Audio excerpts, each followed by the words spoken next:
Nudes Leaked. In July 2025, Conor McGregor made headlines for all the wrong reasons. He sent an Instagram DM to famous singer Azealia Banks. Nothing wrong with that, right? Wrong. The DM Conor sent was an image of him without clothes with a dangling weight attached to his thing. The picture was captioned saying, "Lifting weights." And what did Azealia Banks do? She posted a screenshot of the DM on her Twitter, and the post spread like wildfire. Almost beats up MGK. Now here's something that sounds like it came straight out of a movie scene. Picture this. It's September 2021, the MTV Video Music Awards at the Barclays Center in Brooklyn. Cameras flashing, celebrities everywhere, and then boom, chaos on the red carpet. Conor McGregor had just recovered enough from his broken leg at UFC 264 to walk with a cane when he spotted Machine Gun Kelly on the red carpet. Now here's where things get interesting, because there are two versions of what happened next. According to some reports, McGregor simply wanted to say hello or get a photo with the rapper. Sounds innocent enough, right? But as McGregor approached with his hand out for a handshake, Kelly's security pushed the Irishman away. Now, if you know anything about Conor McGregor, you know he doesn't take kindly to being pushed around. The shove caused McGregor to stumble back and spill his drink, and he even dropped his walking cane, the very cane he needed because of his recent injury. Talk about adding insult to injury.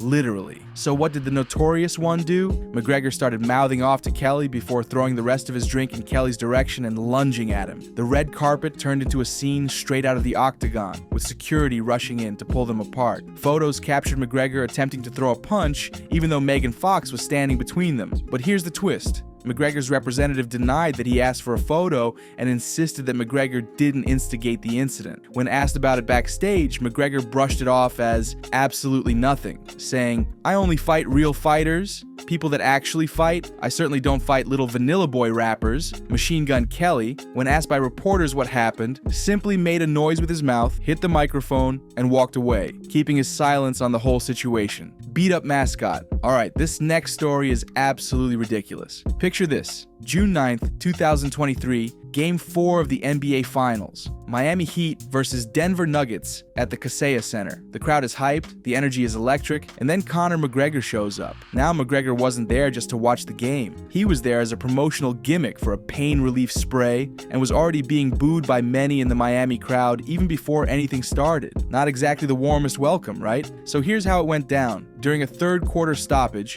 Bernie, the Heat's flame mascot, came out wearing oversized boxing gloves and a robe akin to what a fighter would wear entering the ring for a bout. Bernie stepped to McGregor while wearing a pair of giant gold boxing gloves, challenging the UFC star. It was supposed to be a fun little skit, some entertainment for the fans during a break. But here's where things went sideways. McGregor hit Bernie with a left hook, knocking him down, then punched the mascot again after he hit the floor. We're talking about a full-on knockout punch, not some playful tap. McGregor sat Bernie down with a left hand that nearly took the mascot's head clean off. McGregor then tried to spray the mascot with the pain relief product, while several members of the Heat's in-game promotional team dragged Bernie off the court. The crowd watched in stunned silence as the mascot was literally dragged away like a fallen soldier. Now here's the kicker, and I mean this quite literally. Bernie, more specifically, the man who occupies Bernie's costume, briefly sought medical attention after taking 2 punches from McGregor. Little did McGregor know he actually did some damage. The man was sent to a hospital. The Heat said the employee, who was not identified, received pain medication and was resting at home. Attacked Khabib's bus. UFC President Dana White called it the most disgusting thing that has ever happened in the history of the company. That's how bad this was. So let's set the scene. April 5th, 2018, Brooklyn, New York. McGregor unexpectedly showed up at a UFC 223 media event at the Barclays Center. Now you might be thinking, well, he's a UFC fighter, what's the big deal? Here's the thing, McGregor wasn't even scheduled to fight at UFC 223, so why was he there? It all started earlier that week when Khabib Nurmagomedov cornered McGregor's teammate Artem Lobov at a hotel and dished out a little slap. Now if you know anything about Conor McGregor, you know he's fiercely loyal to his team. Once McGregor heard about Khabib's attack on Lobov, he jumped on a plane and flew to Brooklyn with a bloodthirsty entourage. Here's where it gets crazy. McGregor was able to make his way past security at Barclays Center and confronted the fighter bus that was transporting Nurmagomedov and some of his team members. And what did he do? McGregor was caught on camera throwing a hand dolly through the window of the bus that was carrying UFC fighters. Just imagine, a metal 2-wheeled dolly smashing through glass, with fighters still inside the bus. The damage was real. Lightweight Michael Chiesa suffered facial lacerations, and flyweight Ray Borg had multiple corneal abrasions. Both injuries were allegedly caused by McGregor's actions. Other noteworthy fighters like Rose Namajunas were also on the bus when McGregor threw the dolly through the window. McGregor's group attacked the bus using trash cans, metal barricades, and the dolly. It wasn't just McGregor either. His teammate Cian Cowley allegedly threw a chair at the bus. The chaos was so intense, 3 fights were pulled from the UFC 223 pay-per-view lineup directly connected to the incident. McGregor was arrested later that Thursday, and the charges were serious. He faced 3 counts of criminal mischief, 2 counts of assault, 1 count of attempted assault, 5 counts of menacing, and 1 count of reckless endangerment, with 2 of the criminal mischief charges being felonies. But here's the kicker. McGregor pleaded guilty to a single violation of disorderly conduct, and all felony charges were dropped. He completed 5 days of community service at 2 churches in Brooklyn and attended an anger management program. Most importantly for his career, his travel visa wasn't affected, which meant he could still fight in the United States. And the rivalry with Khabib? Well, that was just getting started. Post-fight brawl. Fast forward to October 6th in 2018 at T-Mobile Arena in Las Vegas. UFC 229 could be the best-selling pay-per-view card in UFC history,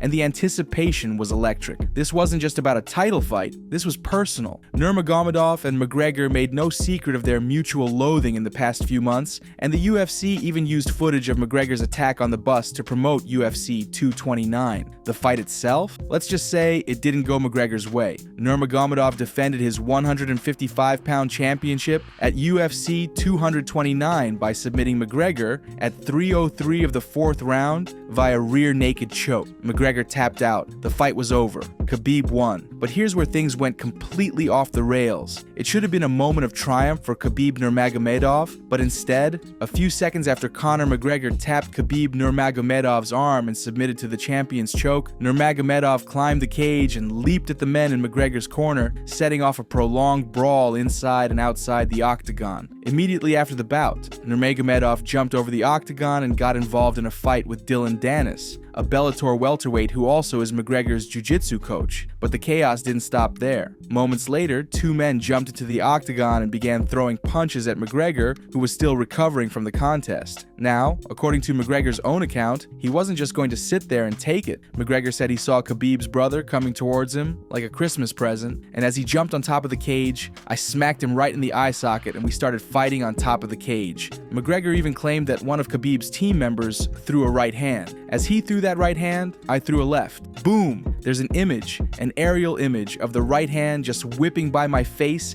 and my left hand just landing flush down the pipe, the final blow of the night. Beats up old man, April 6th, 2019, at the Marble Arch pub in Dublin, Ireland. Conor walked in and lined up cups for bar patrons, looking to buy a round of his proper 12 for everyone. Now, you'd think people would be thrilled to get a free drink from a multi-millionaire superstar, right? Well, not everyone. The footage appears to show McGregor offering fellow drinkers at the bar a shot of his proper number, 12, Irish whiskey, a brand he launched in 2018. McGregor puts a glass down in front of an elderly man sitting at the bar, but the man puts the glass down on one of the drip mats in front of him. The old man wasn't interested. Simple enough, right? Wrong. Seemingly annoyed, McGregor puts another glass in front of him, but the man does the same thing, refusing the whiskey. McGregor tried again. The man refused again. And this is where things went completely off the rails. McGregor lands a left hook to the man's face, at which point McGregor is quickly hustled outside by 2 other men. Yeah, you read that right. Conor McGregor, a professional UFC fighter, punched an elderly man in the head because he didn't want to drink his whiskey. Survived on welfare. Before Conor McGregor was a multi-millionaire superstar, he was just a regular working-class kid from Crumlin, Dublin, and I mean really struggling. At the urging of his parents, McGregor commenced a plumbing apprenticeship when he was just 17 years old. His family wanted him to have a stable, realistic job, something safe that would guarantee a paycheck. But here's the thing, McGregor absolutely hated it. But here's where things got real tense at home. His parents didn't understand. Tony McGregor beat his son for not accepting the life required of people like them. The two fought so much they stopped speaking, living in the same house, silently avoiding each other.